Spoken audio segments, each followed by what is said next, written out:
하나님이 이르시되 하늘의 궁창에 광명체들이 있어 낮과 밤을 나뉘게 하고 그것들로 징조와 계절과 날과 해를 이루게 하라. 또 광명체들이 하늘의 궁창에 있어 땅을 비추라 하시니 그대로 되니라. 하나님이 두 큰 광명체를 만드사 큰 광명체로 낮을 주관하게 하시고 작은 광명체로 밤을 주관하게 하시며 또 별들을 만드시고 하나님이 그것들을 하늘의 궁창에 두어 땅을 비추게 하시며 낮과 밤을 주관하게 하시고 빛과 어둠을 나뉘게 하시니 하나님이 보시기에 좋았더라. 저녁이 되고 아침이 되니 이는 넷째 날이니라. 하나님이 이르시되 물들은 생물을 번성하게 하라. 땅 위 하늘의 궁창에는 새가 나르라 하시고 하나님이 큰 바다 짐승들과 물에서 번성하여 움직이는 모든 생물을 그 종류대로 날개에 있는 모든 새를 그 종류대로 창조하시니 하나님이 보시기에 좋았더라. 하나님이 그들에게 복을 주시며 이르시되 생육하고 번성하여 여러 바닷물에 충만하라. 새들도 땅에 번성하라 하시니라. 저녁이 되고 아침이 되니 이는 다섯째 날이니라.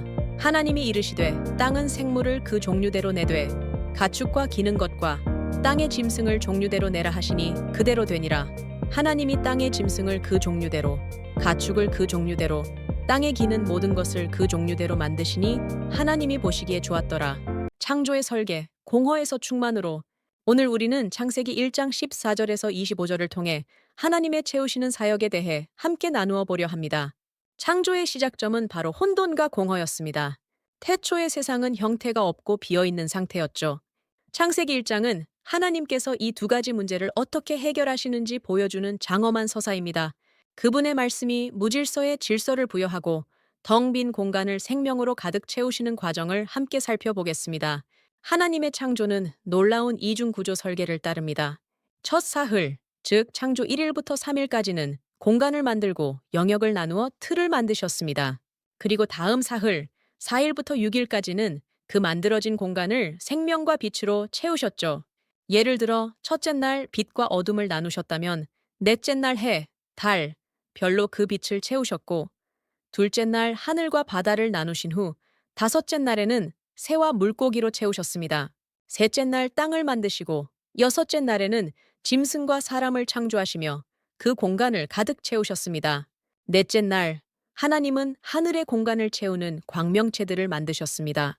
창세기 1장 14절 말씀처럼 하나님은 하늘 궁창에 광명체들이 있어 낮과 밤을 나누게 하고 그것들로 징조와 계절과 날과 해를 이루게 하셨죠. 첫째 날 창조된 빛은 이제 해와 달, 별이라는 구체적인 형태로 나타나게 됩니다. 하나님은 이들을 통해 시간의 질서를 세우셨습니다. 이들은 단순한 빛이 아니라 우리의 삶의 리듬과 역사의 방향을 결정하는 하나님의 주권적인 통치의 도구라는 것을 기억해야 합니다. 고대 근동 세계에서 해, 달, 별은 숭배의 대상이었습니다. 이집트는 태양을 신으로 섬겼고 많은 문화가 별을 보며 운명을 점치곤 했죠. 그러나 성경은 단호하게 선언합니다. 이 모든 것은 하나님이 만드신 피조물이며 그분의 뜻을 이루는 도구에 불과하다고요. 창세기 1장 16절에 분명히 기록되어 있습니다. 하나님이 두 큰 광명체를 만드사 큰 광명체로 낮을 주관하게 하시고 작은 광명체로 밤을 주관하게 하시며 또 별들도 만드셨다고요. 이들은 결코 신이 아니라 하나님의 도구일 뿐입니다. 다섯째 날, 하나님은 하늘과 바다를 가득 채우는 생명을 만드셨습니다. 창세기 1장 20절 말씀처럼 하나님은 물들은 생물을 번성하게 하시고 땅 위 하늘의 궁창에는 새가 나르라 하셨습니다. 둘째 날 나뉜 하늘과 바다라는 광대한 영역에 하나님의 말씀이 생명을 불어넣으신 것입니다. 혼돈과 공허의 상징이었던 깊은 물이 이제 생명이 약동하는 공간으로 변모했습니다. 여기서 중요한 것은 물이 스스로 생명을 낳은 것이 아니라 하나님의 말씀에 순종하여 생명이 탄생했다는 점입니다. 이 다섯째 날에는 두 가지 중요한 원리가 나타납니다. 첫째는 혼돈의 정복기입니다. 성경은 큰 바다 짐승들을 하나님이 창조하셨다고 말합니다.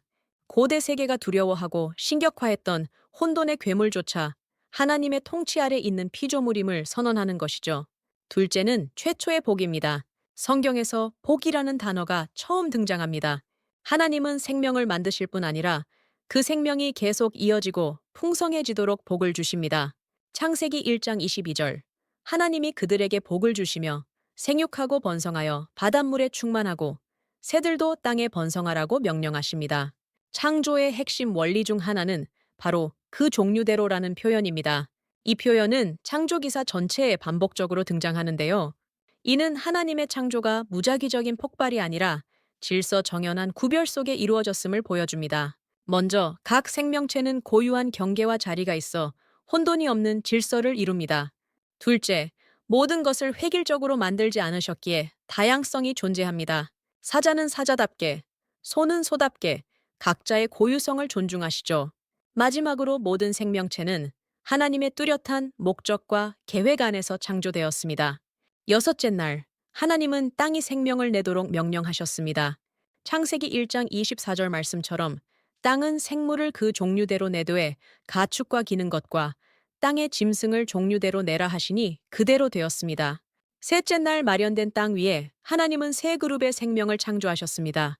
사람과 가까이 하는 가축, 작고 낮은 생물인 기는 것, 그리고 땅의 짐승인 야생동물이죠. 각기 다르지만 모두 제자리를 가지며 하나님의 질서와 다양성이 공존하는 세계를 이루었습니다.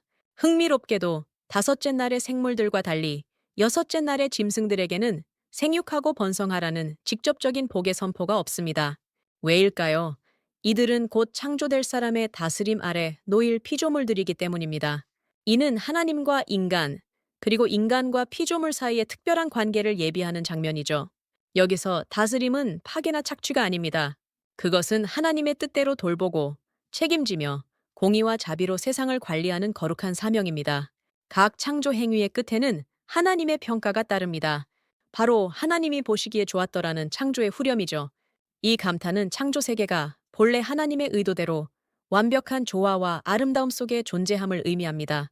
모든 것이 제자리에 있을 때 세상은 선하고 아름다운 것입니다. 이 창세기의 창조 이야기는 예수 그리스도 안에서 그 참된 의미를 찾습니다.